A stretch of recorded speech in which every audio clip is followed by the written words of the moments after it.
చక్కని స్తోత్రంలో చెప్పినాడు. కాదు కాదు అని చెప్పుకుంటున్నావు, మరి ఏది అంటే మిగిలినటువంటిది ఏదైతే ఉన్నదో, ఏ దాని వల్ల నీ కళ్ళు వినబడుతున్నాయో, ఏ దాని వల్ల నీకు చెవులు వినబడుతున్నాయో, దేనివల్ల నీ శరీరం అనేటువంటిది ఒక రథం వలె సంచారం చేస్తూ ఉన్నదో దానిని పరమాత్మాని గ్రహించు. దానిని పరమాత్మాని గ్రహించు అంటున్నావు, అదేది అని ప్రశ్న మళ్ళా వేస్తే అది కేవలం అనుభవైక వేద్యమే. అది నీకు అనుభవంతో తెలవవలసినదే. ఎందుకు అనంటే ఇది ఆనంద స్వరూపమై ఉన్నది కావున. లోకంలో ఏది అనుభవంతో తెలుస్తూ ఉంటుంది అనంటే ఆనందం అనేటువంటిది అనుభవంతో తెలుస్తూ ఉంటుంది. అందులో అపరిమిత ఆనందం. అది ఆనందం అనేటువంటిది ఎక్కడ ఉన్నది? ఆనందం మళ్ళీ రెండు రకాలుగా ఉన్నది. ఒకటి అల్పాల్ప ఆనందం, విషయమూలకముగా అనుభవించేటువంటి ఆనందం ఉన్నదో దాన్ని అనిత్యానందము అని అంటారు. నిత్యమైనటువంటి ఆనందం ఏది అనంటే అది కేవలం పరమాత్మానందము. దాని పరమాత్మానందానికి ఏదైనా ఒక ఉపమానం చెప్పండి అనంటే పరమాత్మ ఆనందము ఇట్లా ఉంటుంది అని తెలియపరచడానికి ఒకే ఒక ఉపమానం ఉన్నది. అదేది అంటే సుషుప్తి ఆనందము. మీరు అన్నం తిన్నా కానీ ఆయాసం అవుతుంది, తర్వాత ఇంకేమైనా సంగీతం విన్నా కానీ 4 సార్లు విన్న తర్వాత ఇంకా చాలు అని అనిపిస్తుంది. కానీ సుషుప్తికి వెళ్ళేవాడికి ఇక చాలు అని అనిపిస్తుందా? కానీ ఇంద్రియములు ఏవీ ఉండవప్పుడు ఒక ఆనందాన్ని అనుభవిస్తాడు. ఏమయ్యా నిద్ర పోయినావు, నీవు నిద్ర పట్టినదానంటే ఆహా సుఖమహమ స్వాప్సం నకించిదవేదిశం, సుఖంగా నిద్రపోయినాను, నాకేమీ తెలియలేదు అని అంటాడు. ఆనందాన్ని అనుభవిస్తూ ఉంటాడు. కానీ అనుభవించే సమయంలో ఆనందానుభూతిని, ఏ ఆనందాన్ని వీడు అనుభవిస్తూ ఉంటాడో అనుభవించే సమయంలో నేను ఆనందాన్ని అనుభవిస్తున్నాను అనే విషయం తెలుసుకోడు. ఎంత విచిత్రం చూడండి. అందుకనే ఉపనిషత్తు ఒక చోట చెప్పినది, పరమాత్మను నీవు ప్రతిరోజు కలుస్తూనే ఉన్నావు, నీకు తెలియడం లేదు. ఎప్పుడు పరమాత్మను కలుస్తున్నాను అంటే దేవాలయానికి వెళ్ళినప్పుడు అని కాదు, అది జాగ్రత్త అవస్థ. సుషుప్తి కాలంలో నీవు పరమాత్మను కలుస్తూ ఉన్నావు. సుషుప్తి కాలంలో పరమాత్మ యొక్క సాన్నిధ్యాన్ని పొందుతున్నావు. సుషుప్తి కాలంలో పరమాత్మ ఎట్లా ఉంటాడు అనంటే ఆనంద స్వరూపుడై ఉంటాడు. ఇది విన్న తర్వాత మీరు ఇవాళ రాత్రి నిద్రపోయిన తర్వాత మీ కోరికలు ఏమున్నాయో అవన్నీ అడగండి పరమాత్మ దగ్గరికి వెళ్ళి. కానీ విచిత్రం ఏం చేసినాడు భగవంతుడు అనంటే ఇంద్రియములను ఏ వాటిని పని చేయకుండా చేస్తాడు. సుషుప్తి కాలంలో ఇంద్రియములన్నీ అలసిపోయి మనస్సులో ఉంటాయి, మనస్సు కూడా వెళ్ళిపోయి ప్రీతతో పడుకొని ఉంటుంది. అప్పుడు పరమాత్మ సాక్షాత్కారం అవుతుంది. ఏం చేస్తాం? అడిగేందుకు ఇంద్రియాలు ఉండవు, మనస్సు ఉండదు. మరి పరమాత్మ దగ్గరికి పోయి ఎందుకు రావాలి అనంటే తెల్లవారు మళ్ళీ మనకు సంబంధించిన జీవనాన్ని కొనసాగించాలి కాబట్టి. ఆయన ఆనంద స్వరూపుడు కదా. అందుకని ఒక్కసారి నిద్రపోయి ఆయన దగ్గరికి పోయి వచ్చినాము అనంటే మిగతా జీవితం మళ్ళీ 24 గంటలు హాయిగా ఉండగలుగుతాం. సెల్ ఫోన్లో ఎట్లయితే ఛార్జింగ్ అయిపోతే ఛార్జింగ్ పెట్టుకుంటామో, సుషుప్తి కాలంలో పరమాత్మ సన్నిధానానికి వెళ్ళి మళ్ళీ మనము ఛార్జింగ్ను పొందినటువంటి వాళ్ళమై ఓ రోజంతా పనిచేస్తాము. కేవలం ఇది అర్థమవ్వడానికి చెప్పినటువంటి మాటనే, ఇది గ్రహించాలి. అయితే రోజు ఒకసారి రాత్రిపూట పోయి వస్తాము, మిగతా అంతా మేము జీవులమే ఉంటాము అని అనుకుంటే అద్వైత సిద్ధాంతమే కాదు. ఇది పరమాత్మ అనేవాడు సుషుప్తిలో ఉన్నాడు, అక్కడికి పోతున్నాము అని ఎప్పుడూ వెంటనే ఉంటాడు. వాడి యొక్క సాన్నిధ్యం వలనే మనకు సంబంధించిన ఇంద్రియముల యొక్క వ్యాపారం అంతా కొనసాగుతూ ఉంటుంది. కేవలం అర్థం అవ్వడం కోసమని ఆ విషయాన్ని. అందుకని ఏం చేయాలి అంటే ముందటి అధ్యాయంలో అంతా కూడా అహం బ్రహ్మ పరం జ్యోతి పృథివ్యం వనలోజ్జితం, ఈ భూమి నీళ్లు ఆకాశము కాకుండా ఉన్నటువంటి ఏ బ్రహ్మ ఉన్నాడో ఆ బ్రహ్మ నేనై ఉన్నాను. జ్యోతిరాది కార్య వివర్జితం, ఆకాశంలో ఉండేటువంటి సూర్యుల్లో ఉండేటువంటి జ్యోతి, వాణి వలన కలిగేటువంటి నక్షత్రాలు, వీటన్నిటినీ వదిలిపెట్టి అన్నిటికంటే అతీతమై ఉన్నటువంటి ఏ బ్రహ్మ ఉన్నాడో ఆ బ్రహ్మను నేనై ఉన్నాను. విస్తృతమైనటువంటి అధ్యాయం ఇది. అహం బ్రహ్మ పరం జ్యోతి అకారాక్షరవర్జితం అహం బ్రహ్మ పరం జ్యోతి వాక్ కార్పణ్యం ఆంఘ్రి వివర్జితం అహం బ్రహ్మ పరం జ్యోతి పాయూపస్థ వివర్జితం అహం బ్రహ్మ పరం బ్రహ్మజ్యోతి శ్రోత్రత్వచక్షురుజ్జితం అహం బ్రహ్మ పరం జ్యోతి రసరూప వివర్జితం అహం బ్రహ్మ పరం జ్యోతి సర్వగంధ వివర్జితం అహం బ్రహ్మ పరం జ్యోతి జిహ్వాఘ్రాణ వివర్జితం అహం బ్రహ్మ పరం జ్యోతి స్పర్శ శబ్ద వివర్జితం అహం బ్రహ్మ పరం జ్యోతి మందబుద్ధి వివర్జితం అహం బ్రహ్మ పరం జ్యోతి చిత్తాహంకార వర్జితం అని అన్ని వీటన్నిటినీ వదిలిపెట్టి ఉన్నటువంటి ఏ జ్యోతి స్వరూపమై నాలో వెలుగుతున్నటువంటిది ఉన్నదో చైతన్యము అది నేనయ్యున్నాను.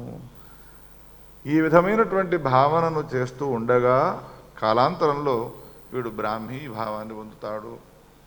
అనేక జన్మలలో మనం చేసినటువంటి సుకృత విశేషం ఉంటే అటువంటి వాడు మనకు తారసపడతాడు. సౌవీర రాష్ట్రాధిపతి వాడు కపిలుని దగ్గర బ్రహ్మోపదేశం పొందాలి అని బయలుదేరి వెళుతున్నాడు. అప్పుడు తారసపడ్డాడు జడభరతుడు, పల్లకీని మోస్తూ ఉన్నాడు. కానీ ఆ పల్లకి అది ఇటు అటు తిరుగుతూ ఉండడం వల్ల లోపల ఉన్నటువంటి రాజుగారికి చాలా బాధ కలిగినది. చూస్తే చాలా లావుగా ఉన్నావు, పల్లకి మోయడం నీకు చేత కావడం లేదా అని అన్నాడు. అనగానే బయట ఉన్నటువంటి జడభరతుడు సమాధానం చెప్పాడు. అగ్నిహోత్రుడు దీన్ని ఉట్టంకించి ఈ కథాభాగాన్ని చెప్తాడు ఈ సందర్భంలో. రాజా, లావుగా ఉన్నావు, నీవు పల్లకీని మోయడం లేదా అని అన్నావు కదా, ఒక్కసారి నీవు ఆలోచన చేయి. నేను ఎప్పుడూ కూడా లావుగా లేను, నేను ఎప్పుడూ కూడా కృషించి లేను. కృషించిపోయి ఉండడము, బక్క చిక్కి ఉండడము, లావుగా ఉండడం అనేటువంటి శరీరానికి సంబంధించిన ధర్మములు. నేను రాజుననే అహంకారంతో నీవు నన్ను ఆదేశించి దండిస్తాను అని అంటూ ఉన్నావు. కానీ దండించేది ఎవరిని? నీలో ఉన్నటువంటి లావుగా ఉన్నావు అనే మాటను అనిపించిన ఏ ఆత్మ ఉన్నదో సమాధానం చెబుతున్నటువంటి నాలో కూడా అదే ఆత్మ ఉన్నది. చైతన్యం అందరిలో ఉండేది ఒకటే. మైకులో ఒక కరెంటు, బల్బుల్లో ఉండేది ఇంకొక కరెంటు కాకుండా అన్నిటిలో ఉండేది ఒకే కరెంటు. ఏ విధంగా మైకు నుండి శబ్దధ్వనిని, ఫ్యాన్ నుండి గాలిని, బల్బుల నుండి వెలుతురును ఇప్పిస్తూ ఉంటుందో మనందరి శరీరంలో ఉన్నటువంటి ఆత్మ ఒకటే అయ్యింది. ఉపాధిని అనుసరించి ఆయా ఫలాన్ని అనుగ్రహిస్తూ ఉంటుంది. ఇది గ్రహించలేదా నీవు రాజా? ఒక్కసారి తెల్లబోయినాడు ఆయన. పల్లకీని మోస్తున్నాను అని అన్నావు. మోసేది ఎవరు, మోయబడేది ఎవరు? పాదములు, పాదములపైన కాళ్ళు, మోకాళ్ళపైన తొడలు, తొడలపైన నా కడుపు, కడుపు పైన కంఠము, కంఠము పైన నా బాహువులు పక్కన, ఆ బాహువుల పైన నేను వీటిని పల్లకీని బట్టి మోస్తూ ఉన్నాను. మోసేది ఏవి? బాహువులు, బాహువులను మోసేవి కడుపు, కడుపును మోసేది తొడలు, తొడలు మోసేది, వీటన్నిటిని మోసేటువంటిది భూమి. మరి నీవు మోస్తున్నావు అన్నావు. లోపల ఉన్నవాడు చాలా చకితుడైపోయినాడు, ఆశ్చర్యంలో పడిపోయినాడు. ఏతావత ఇవన్నీ కూడా చెప్పి నిజమైనటువంటి పదార్థం ఏదో దానిని గ్రహించక, ఆలోచించక, నిజము కానటువంటి దాని యందు ఇది నిజమైన వస్తువు అనేటువంటి భావాన్ని పొందుతున్నారు లోకంలో ఉన్న వాళ్ళంతా కూడా.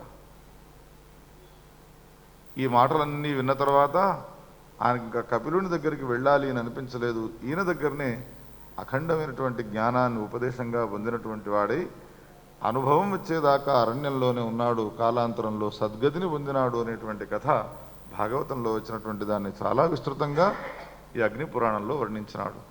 శ్రీకృష్ణ గోవింద హరే మురారే హే నాథ నారాయణ వాసుదేవ, హే నాథ నారాయణ వాసుదేవ, హే నాథ,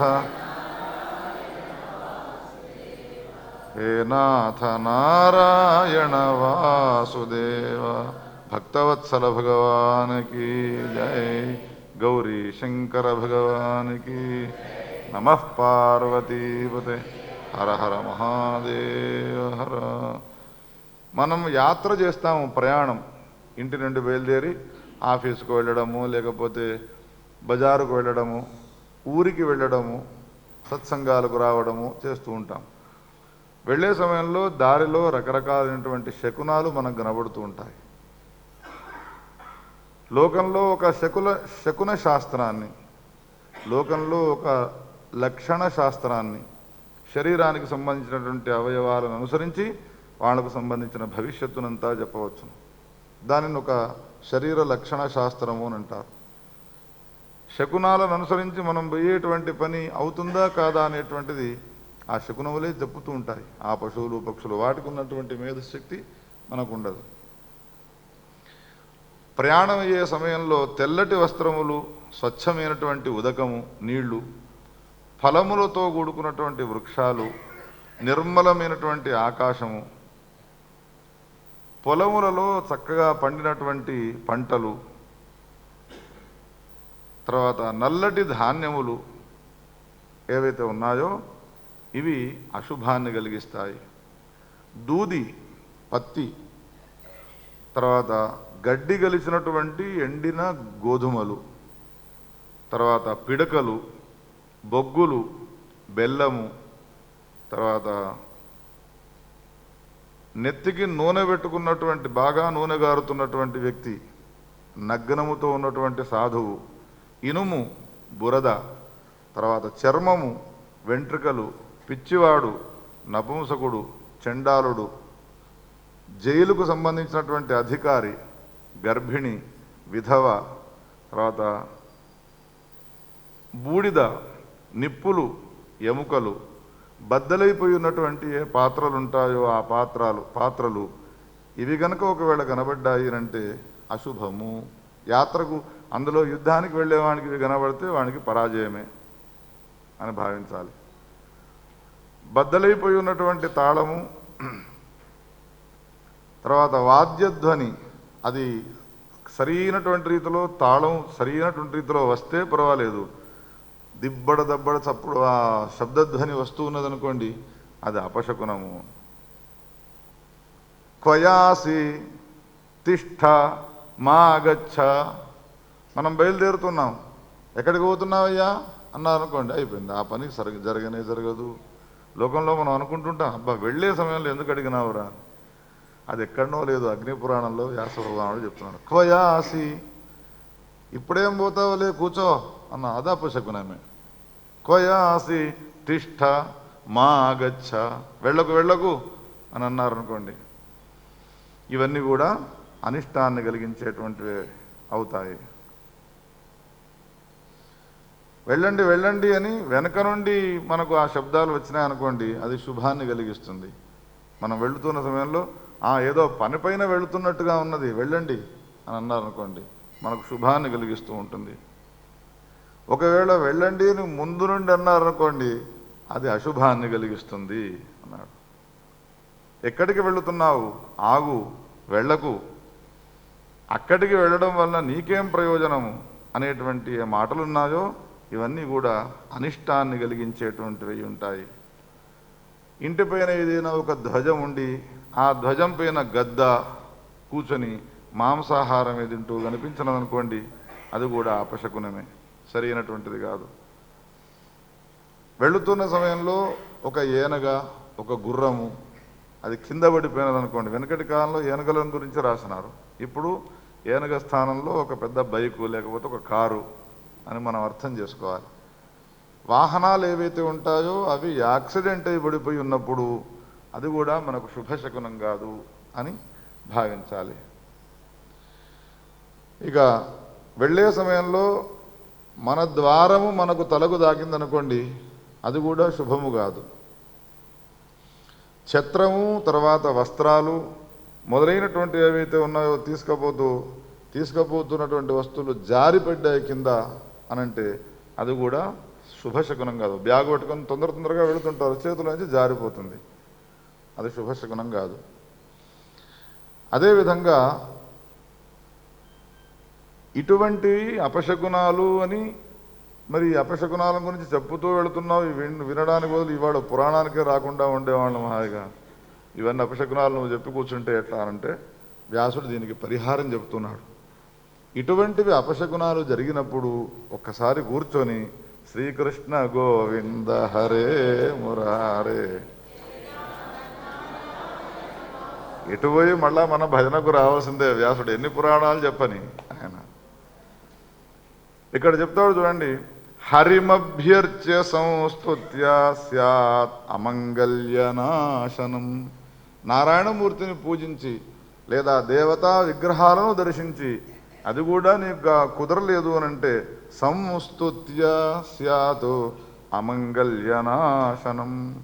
ఏదైతే మనం అపశకునము అని చెప్పని అనుకుంటామో ఆ అపశకునాలన్నీ కూడా శుశకునాలు అవుతాయి, శుభశకునాలు అవుతాయి. శ్రీకృష్ణ గోవింద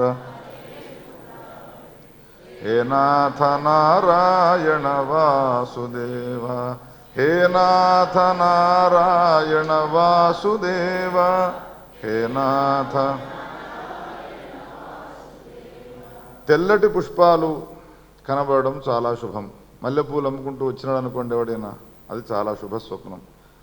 నీళ్లతో నిండినటువంటి కుండలు కనిపించడం అది చాలా ఉత్తమమైనటువంటిది.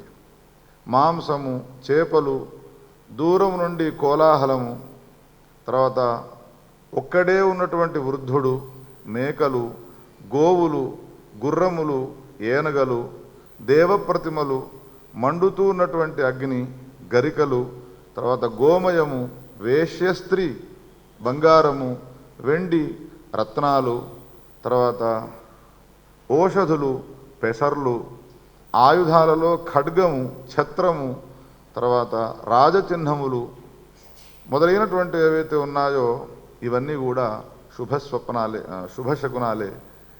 పండ్లు, నెయ్యి, పెరుగు, పాలు, అక్షతలు, అద్దము, తేనె, శంఖము, చెరుకు మొదలైనటువంటి ఏవైతే ఉన్నాయో ఇవన్నీ మన ఎదుటికి వస్తే శుభశకునముగా భావించాలి. ఒకవేళ రాకపోతే మనం ఇంటి ముందు పెట్టుకుంటే చాలు, పోయేప్పుడు వాటిని చూసుకుంటూ పోవచ్చు. వ్యాస భగవానుడు అందుకే ఇవన్నీ మనకు చెప్పుతూ ఉంటాడు. తర్వాత శంఖ ఇక్షు శుభం వాక్యం భక్తవాదిత్ర గీతకం. వెళ్ళే సమయంలో చప్పుళ్ళు అవి అపశకునము అని అన్నాడు కదా, కానీ భక్తికి సంబంధించినటువంటి భజనలే గనక, వాటికి సంబంధించిన వాయిద్యములే గనక వచ్చినాయి అంటే అవి శుభశకునములు అని అన్నాడు. మేఘ గంభీర గర్జనము, మెరుపులు మెరియడం, తర్వాత మనస్సు సంతోషంగా ఉండడము, ఇవన్నీ కూడా శుభశకునాలు అని చెప్పినాడు. తిష్టతో గమనే ప్రశ్నే పురుషస్య శుభాశుభం నివేదయంతి శకునాః దేశస్య నగరస్య చ. ఇది ఒక పెద్ద శాస్త్రమై ఉన్నది కాబట్టి దీని గురించి విస్తృతమైనటువంటి వర్ణన చేస్తూ ఏమంటాడు అనంటే, నగరంలో కలిగేటువంటి ఏ శుభాశుభాలున్నాయో వాటిని సూచించేటువంటివి దీప్తములు అనే పేరుతో పిలుస్తారట. తర్వాత శాంతములు అనేటువంటి శకునములు కూడా ఉన్నాయి. శకునాలు రెండు రకాలుగా ఉంటాయి, దీప్తములు, శాంతములు అని.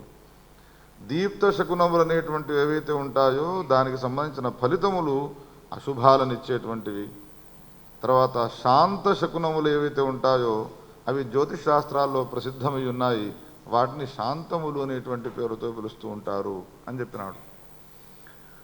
ఆవు, గుర్రము, గాడిద, కుక్క, బల్లి, తర్వాత తాబేలు, ఇవన్నీ కూడా గ్రామాల్లో నివసించేటువంటి ప్రాణులు. మేక, తోడేలు, చిలుక, ఏనుగ, తర్వాత పందులు, తర్వాత గాడిద, కాకి, ఇవన్నీ గ్రామాల్లో ఉంటాయి, అరణ్యాల్లో కూడా ఉంటాయి. ఉభయ నివాసి ప్రాణులు ఇవన్నీ కూడా. ఇక మిగిలిన ప్రాణులు ఏవైతే ఉంటాయో ఈ చెప్పిన వాటికి అన్నిటికన్నా అవన్నీ అరణ్యాల్లో ఉండేటువంటివి. పిల్లి, తర్వాత కోడి, ఇవి కూడా గ్రామాల్లో తర్వాత నగరాల్లో రెండిటిల్లో ఉండవలసినటువంటి జంతువులే ఇవి. తర్వాత నెమలి, చక్రవాకము, కాకి, తర్వాత నక్క, వానరము, తర్వాత కోకిల, కపింజరము, తర్వాత పావురము, కోడి మొదలైనటువంటి ఏవైతే ఉన్నాయో తాబేలు, తర్వాత ఇవన్నీ రాత్రిపూట సంచారం చేసేటువంటివి. హంస, లేడీ, పిల్లి, ముంగీస, భల్లూకము, తర్వాత సర్పము, ఒంటె, గ్రామసూకరం అంటే ఊర్లో తిరిగేటువంటి కుక్కలు, తర్వాత వృషభము, నక్క, తోడేలు మొదలైనటువంటి ఏవైతే ఉన్నాయో ఇవి రాత్రి పగలు రెండు పూటల్లో సంచారం చేసేటువంటి పశువులు పక్షులై ఉన్నాయి. యుద్ధంలో కానీ యుద్ధము కోసం యాత్ర చేసే సమయంలో కానీ ప్రాణులనన్నిటిని కూడా గుంపుగా ఎదుటికి వచ్చినట్టయితే తప్పకుండా వానికి విజయం వాటిల్లుతుంది అని మనం గ్రహించాలి. వెనక నుండి వచ్చినట్టయితే అది మృత్యుకారకము అని భావించాలి.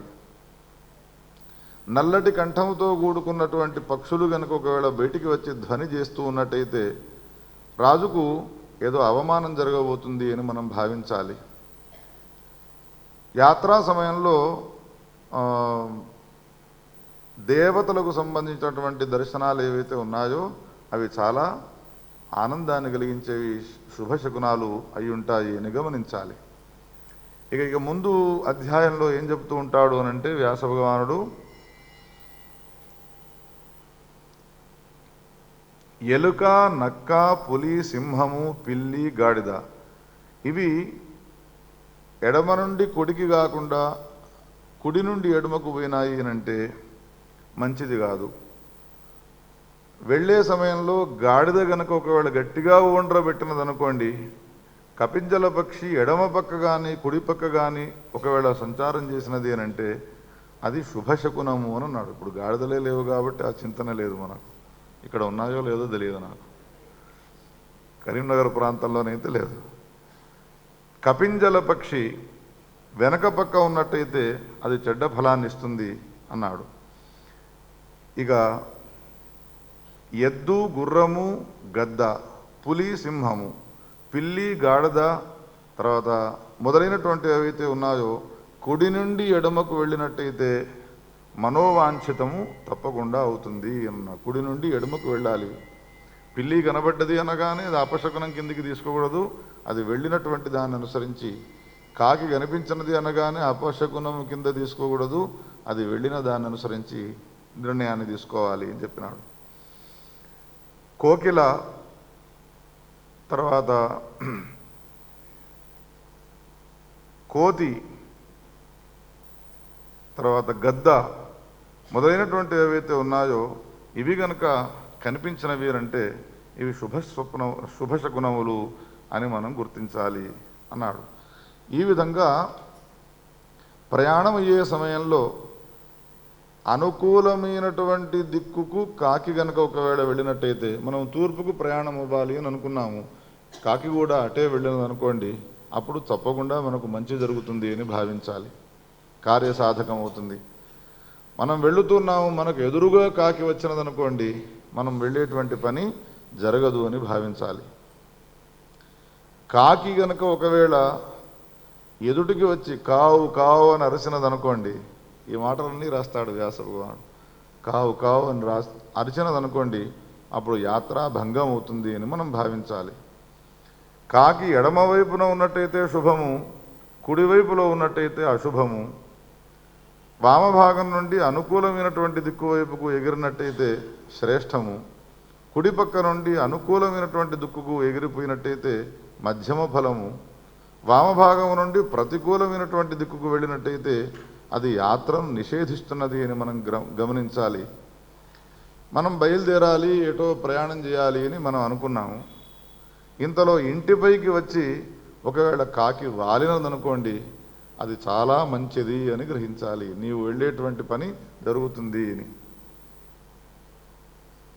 ఒకటే కాకి అది అరుస్తే ఒక రకమైన ఫలము, ఎటు నుండి కుడికి పోతే ఒక రకమైన ఫలము.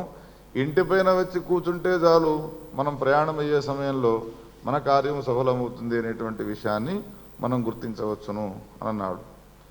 ఇంకో విచిత్రమైన మాట ఏం చెప్తాడు అంటే, ఒక్క కాలు ఎత్తి ఒక్క కంటితో సూర్యుని వైపు కనుక ఒకవేళ ఆ కాకి చూసినదనుకో, తప్పకుండా మనకు భయం కలుగుతుంది, పోయినటువంటి పని జరగదు. ఏదైనా ఒక చెట్టు తొర్రలో కూర్చొని అది అరిచినదనుకోండి, ఏదో గొప్ప అనర్థం జరగబోతుంది, మనకు యాక్సిడెంట్ అని భావించాలి. ఈ విధంగా ఈ శకునాలకు సంబంధించినటువంటి వర్ణనం చేస్తూ వెళితే విస్తృతంగా ఒకటేమిటి రెండేమిటి ఎన్నో విషయాలు, పిల్లికి సంబంధించిన విషయము, కుక్కకు సంబంధించిన విషయము, వేశ్యకు సంబంధించిన విషయము, ఏవేవి మనం పనికిరావు అని అనుకుంటామో అవన్నీ కూడా ఏ సందర్భంలో ఇవి పనికి వస్తాయి, ఏ సందర్భంలో ఇవి పనికి రాకుండా పోతాయి అనేటువంటి వర్ణనను మనకు చేస్తూ ఉంటాడు. శ్రీకృష్ణ గోవింద హరే మురారే హే నాథ నారాయణ, హే నాథ నారాయణ వాసుదేవా, హే నాథ నారాయణ వాసుదేవా. భక్తవత్సల భగవానికి, గౌరీ శంకర భగవానికి నమః. పార్వతీపతయే. ధర్మమాశ్రమిణాం వక్ష్యే భుక్తిముక్తిప్రదం శృణు, షోడశర్తుర్నిషాః స్త్రీణాం ఆద్యాః తిస్రస్తు గర్హితాః. ఈ అగ్ని పురాణంలోనే అగ్నిహోత్రుడు అనేక మంది ఋషులకు ఎన్నో ధర్మాలని చెప్పినాడు. ఇటువంటి విషయాలు ఒకటి కాదు. వేదాంతానికి వెళితే వేదాంతం గహనంగా చెబుతాడు, అద్వైత వేదాంతం చెప్తాడు. ఉపాసనకు వెళితే ఉపాసనా విషయాలు చెప్తాడు. గ్రహాలకు విషయానికి సంబంధించిన విషయానికి వెళితే గ్రహాలను గురించి అదేవిధంగా విపులీకరించి వర్ణన చేస్తాడు. ఆశ్రమవంతులైనటువంటి వాళ్లకు ఏ ధర్మాలు ఉన్నాయో ఆ ధర్మాలను గురించి నేను వివరిస్తున్నాను వినవయ్యా అని. భుక్తిముక్తి ప్రదమిది. స్త్రీల ఋతుకాలము మొత్తం 16 రాత్రులు. వీటిల్లో మొదటి 3 రాత్రులు ఏవైతే ఉన్నాయో అవి చాలా నింద్యములైనటువంటివి. పురుష సంతానం కోరేటువంటి వాళ్ళు ఎవరైతే ఉంటారో మిగిలిన వాటిల్లో సరి సంఖ్య కలిగినటువంటి రాత్రుల్లో గనక ఒకవేళ స్త్రీ సమాగమం చేసినట్టయితే పురుష సంతానం కలుగుతుంది అని చెప్పినాడు. గర్భాధాన సంస్కారము, గర్భవతి అయిన తర్వాత నిశ్చయంగా చేయవలసినటువంటి ఒక సంస్కారం, మొట్టమొదటి సంస్కారం. అమ్మాయిని వివాహం చేసుకున్న తర్వాత చేసుకునేటువంటి 15 సంస్కారాల్లో మొట్టమొదటి సంస్కారము గర్భాధాన సంస్కారం. ఆ సంస్కారం అయిన తర్వాత పుంలింగ పున్నక్షత్రములు ఉన్నటువంటిది చూచి ఆ గర్భాధాన సంస్కారాన్ని ఏర్పాటు చేయాలి. వ్యవస్థ ఎక్కడి నుండి చేస్తూ ఉన్నాడు చూడండి వ్యాస భగవానుడు. మన వేదాలు, మన శాస్త్రాలు అవన్నీ కూడా మనకు ఒక వ్యవస్థ చేసి ఉన్నాయి. ఇది అయిన తర్వాత 3వ నెల చేసేటువంటి సంస్కారాన్ని పుంసవనము అనే పేరుతో పిలుస్తారు. పురుషుడు పుట్టాలి అనేటువంటి సంకల్పంతో చేసేటువంటిది. పుమాన్ సూయేత అనేన సంస్కార కర్మణ ఇది పుంసవనం. ఋగ్వేదులకు ఒక విధానం ఉన్నది, యజుర్వేదులకు ఇంకొక రకమైనటువంటి విధానం ఉన్నది. అమ్మాయి తలంటుకు స్నానం పోసుకున్న తర్వాత ఋతుమతి కానటువంటి చిన్న ఒక 6-7 సంవత్సరాల వయస్సు కలిగినటువంటి అమ్మాయిని పిలిపించి రాతితో ఉన్నటువంటి కలువము అని అంటారు, ఇంకొక రాతితో కూడుకున్నటువంటి దానిలో దంపించాలి. దేనిని అనంటే మర్రి చెట్టుకు సంబంధించినటువంటి ఊడల చివర్లకు వచ్చేటువంటి ఈ ఇగురును, అవి పురుష వృషణాకృతిగా ఉండేటువంటి ఇగురులను తీసుకువచ్చి వాటిల్లో వేసి దంపి తెల్లని బట్టలో దాన్ని వడగట్టి ఆ రసమును, కొన్ని హోమాలుంటాయి, నెయ్యితో హోమాన్ని చేసి ధాతా దదాతునో రయిమీషానో జగతస్పతి ధాతా పుత్రం యజమానస్య దాతా తస్మా ఉహవ్యం ఘృతవద్విధేమ అనేటువంటి మంత్రాలతో హోమం చేసి హోమం యొక్క సమాప్తము చేసిన తర్వాత ఆ అమ్మాయిని పడుకోబెట్టి కుడి బొటనవేలు చూపుడు వేలు ఈ తీసినటువంటి రసంలో అద్ది అమ్మాయి కుడి ముక్కు రంధ్రంలో వేయాలి. పుగుం సువనమసి అనే మంత్రాన్ని చదువుతుంది. అప్పుడు ఆ అమ్మాయి ఆ రసాన్ని పీల్చుకోవాలి గట్టిగా లోపలికి. అది కంఠం నుండి లోపలికి వెళ్ళాలి, కడుపులో దాకా వెళ్ళాలి. కానీ వీళ్ళు భయపడతారు కొంతమంది, ఈ రసం పోతే ఏమవుతుందో అని. శాస్త్రం మీద నిశ్చయమైనటువంటి జ్ఞానం ఉండాలి. సా గర్భపర్యంతం గిలతి అని అంటాడు సూత్రకారుడు. లోపల దాకా దాన్ని 3వ నెలలో అవయవోత్పత్తి ఇంకా జరుగుతూ ఉంటుంది. కావున ఈ సంస్కారం వలన ఏమవుతుంది అంటే ఏ శిశువు పుట్టబోతున్నాడో వానికి సంబంధించినటువంటి లింగ అవయవోత్పత్తి పురుషునికి సంబంధించినటువంటి అవయవోత్పత్తి జరుగుతుంది. అందుకని పుంసవనం అనేటువంటిది తప్పకుండా చేయాలి అన్నారు.